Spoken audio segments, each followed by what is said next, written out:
Okay, so today we're gonna chat all things lotion. Lotion was one of the first personal care products that I actually was shocked and horrified to find out what I had been using. So I used to love stocking up on those super strongly scented lotions from that store in the mall. I won't say the name, but it's that store with all the really strongly scented stuff like lotions and candles, even hand sanitizers and hand soaps. I used to love going to that store and stocking up on all these different scents. And I thought nothing about what was in them or what I might be putting on my skin until one day I looked them up on the Think Dirty app, which I talk about a ton, um, and learned what ingredients were actually in them and how harmful they were for me. So, if you are looking for a natural alternative for lotion as well, you're in the right place. We are going to DIY my favorite DIY lotion together today. I do also want to mention if you're not a DIYer, Young Living has a lotion that I really love. It's just lavender scented, it's non greasy, it lasts me a super long time. So, that is available as well if you don't want to DIY things, but if you do want to DIY, let's head over to my kitchen. Okay, so making this lotion is super simple. There's really only two ingredients that we need, but I am going to be adding a couple other things in today as well. So all you need are equal parts coconut oil and shea butter, and then some type of double boiler situation to melt them. So I just have a metal bowl over top of a pot of water. But if you have a glass jar that's heat resistant, that would also work. You can just sit it in the pot. So I'm going to go ahead and add my coconut oil and my shea butter. This is just to melt them. You'll notice if you research different lotion recipes, not all of them actually recommend melting the ingredients, but I really like to melt these two together first, just because I find it gets rid of any clumps that are in the coconut oil especially.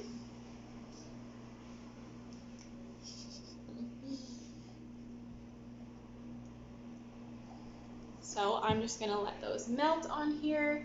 And I also wanna mention, if you are shopping for shea butter, please make sure you get one with only one ingredient, just shea butter, because I used to think I was buying natural shea butter from a different store in the mall, and then I was so disheartened to find out it had some pretty harmful ingredients in it. So just make sure that you're checking your ingredients on that. Things like coconut oil and shea butter, they should only have one ingredient listed. These are raw ingredients that we're using to make something. So just wanted to caution you on that. So now I'm going to let this melt a little bit.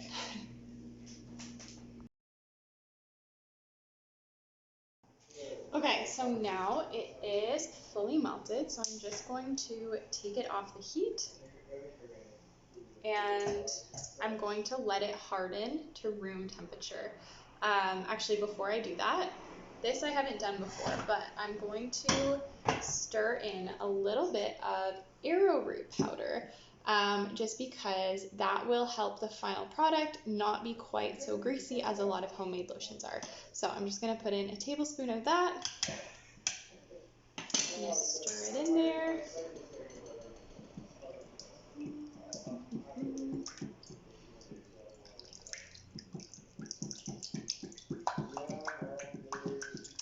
Okay, and now I am just going to let this concoction harden at room temperature. I've tried to speed this up in the fridge before, but I don't recommend doing that because then it gets too cold and then you have to take it out and wait for it to come to room temperature anyways. So I recommend just letting it chill outside of the fridge. So now we wait again.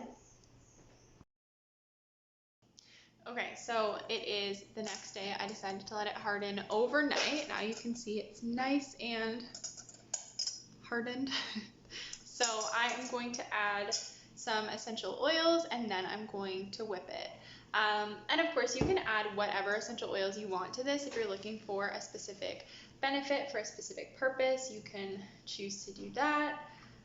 Today I am adding, I cannot count and do this at the same time. I'm adding 10 drops of lavender and 10 drops of Stress Away. because that's just one of my favorite scents, and I love lotion that smells good.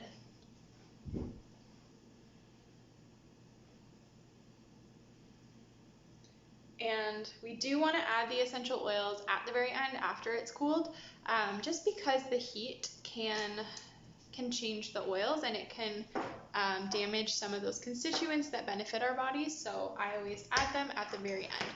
Now I'm just going to whip this up.